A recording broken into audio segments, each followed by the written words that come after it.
Your mind is not overactive because it contains too many thoughts. It is overactive because every thought is treated like a visitor carrying an emergency. A memory knocks, and you open the door. A fear whispers, and you begin building it a bedroom. A notification flashes, and suddenly your attention belongs to someone who may not even know your name. Monks are not calm because their minds are empty, their lives are easy. Or incense has somehow negotiated a ceasefire with human suffering. They train differently. They stop giving every mental event food, furniture, and voting rights. And the first habit is almost painfully simple. They protect the first moments of attention. Many of us wake up and immediately invite the entire world into the room. Before the body has fully arrived, we are checking messages, headlines, numbers, faces, problems, and evidence that everyone else began living before us. Then we wonder why the mind feels crowded by breakfast. In Buddhist training, restraint is not punishment. It is intelligent protection.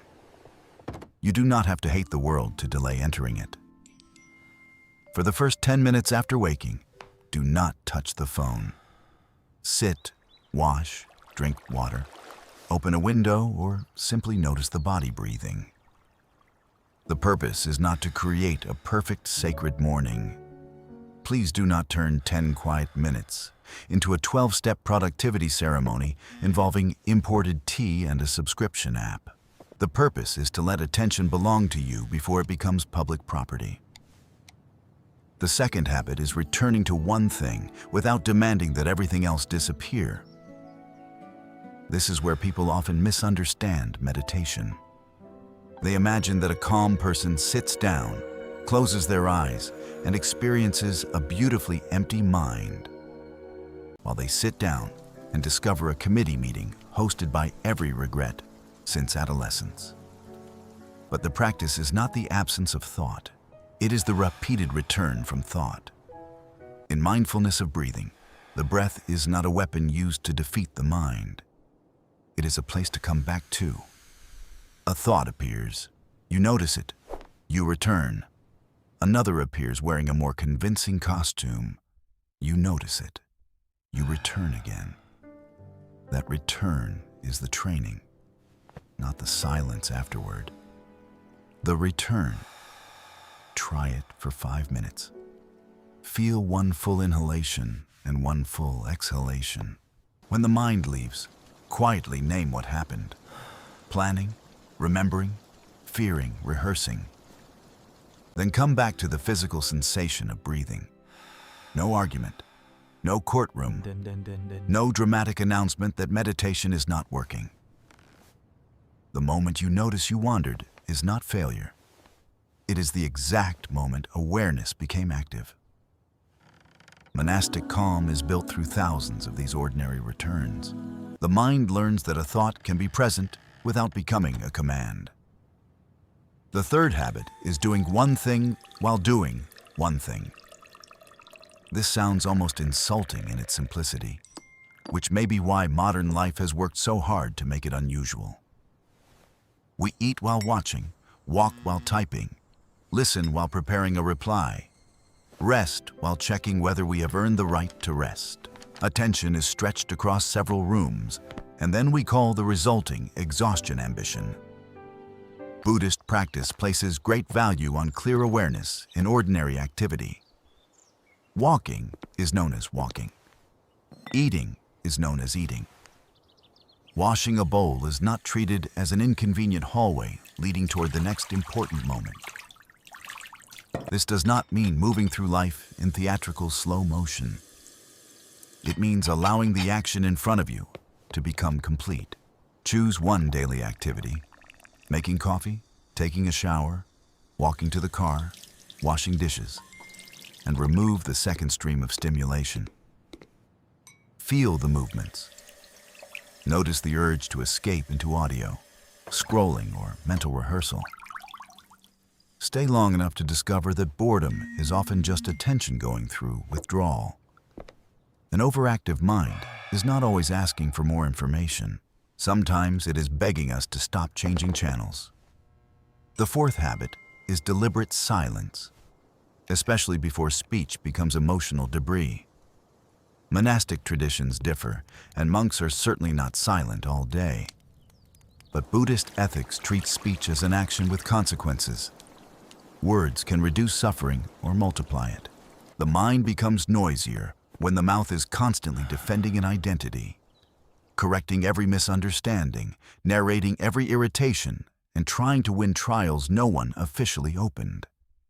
We know this pattern. Someone sends a cold message. Before asking what it means, we draft 5 replies, delete 4, send the worst one, and spend the evening performing forensic analysis on a punctuation mark. The message may contain a problem, but the mind adds prosecution, defense, witnesses, and a documentary series. Create one small gate before reactive speech. Ask, is this true? Is it necessary? Is this the right time? And more quietly, am I speaking to clarify the situation or to discharge discomfort into another person? Silence is not avoidance when action is required. It is the pause that prevents agitation from choosing the vocabulary. Sometimes the wisest sentence is a clear boundary. Sometimes it is an apology. Sometimes it is, I need a little time before I respond.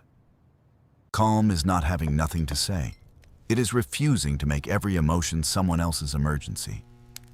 The fifth habit is reducing unnecessary choice. A monastery is not peaceful merely because it contains fewer objects. Still, simplicity changes the conditions in which the mind operates. Every possession can create maintenance, comparison, protection, decision, and fear of loss. Every option asks attention to examine an alternate life. We have built a culture where choosing toothpaste can feel like applying for citizenship in a small country. And then we are surprised that the nervous system seems tired. Buddhist simplicity is not aesthetic minimalism performed for photographs.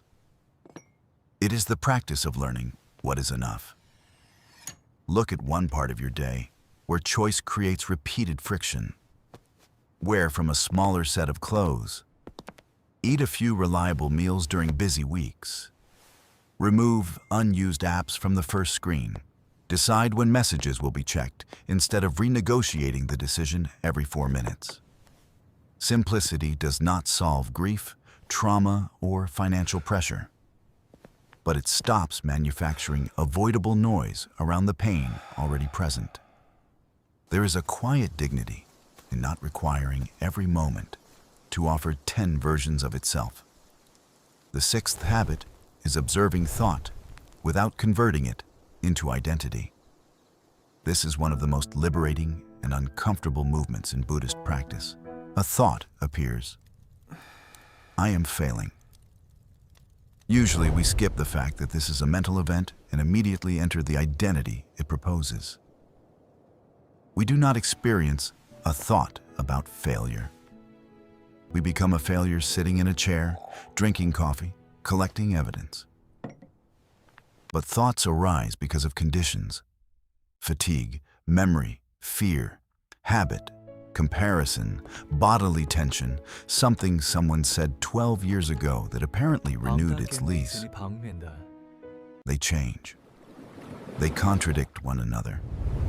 They disappear when attention moves.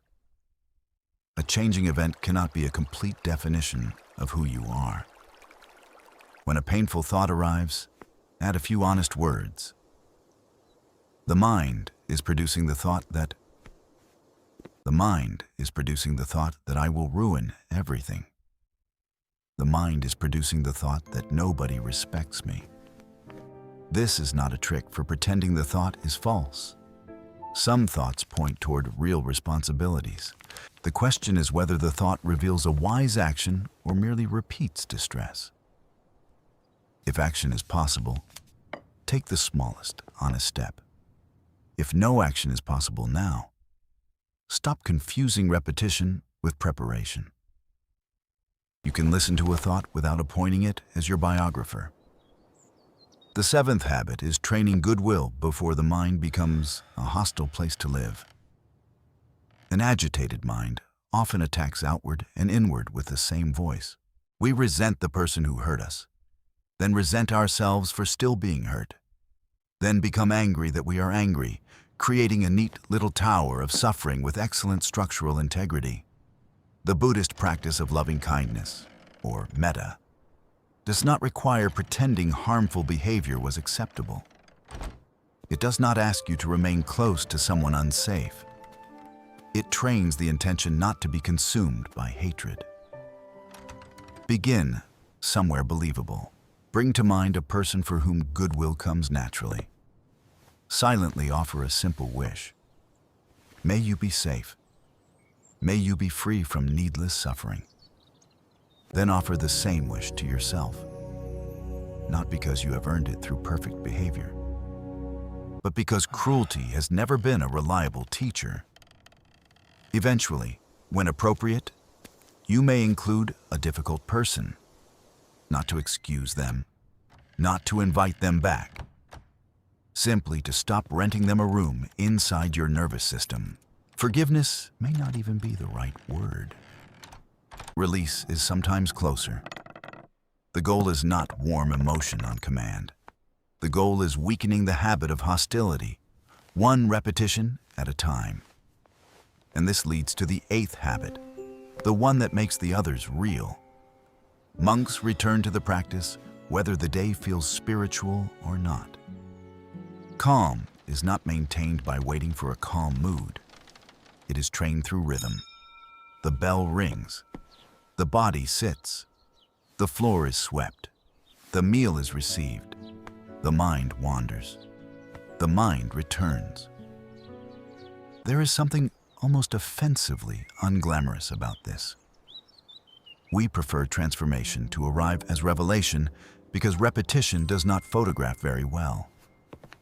But an overactive mind is usually built through repetition too. We repeat the same worry, check the same screen, rehearse the same conversation, tighten the same muscles, and follow the same thought down the same dark corridor. Then we call the pattern our personality. If repetition can deepen agitation, repetition can also create another path. Choose a small daily structure. 5 minutes of breathing, 1 phone-free meal, 1 pause before reactive speech, and 1 sentence of goodwill before sleep. Not 8 new rituals. That is how people turn peace into another administrative department. Choose 1 or 2 and repeat them until they become less dependent on motivation. There will be days when the mind remains loud. This matters because the title can create a dangerous fantasy. The Buddhist practice turns people into emotionally polished statues who never panic, grieve, desire, resent, or lose patience. Monks remain human. Training does not remove the weather. It changes the relationship to weather. Rain is experienced as rain, not as proof that the sky has personally betrayed you. The deeper Buddhist insight is not that calm people control every thought.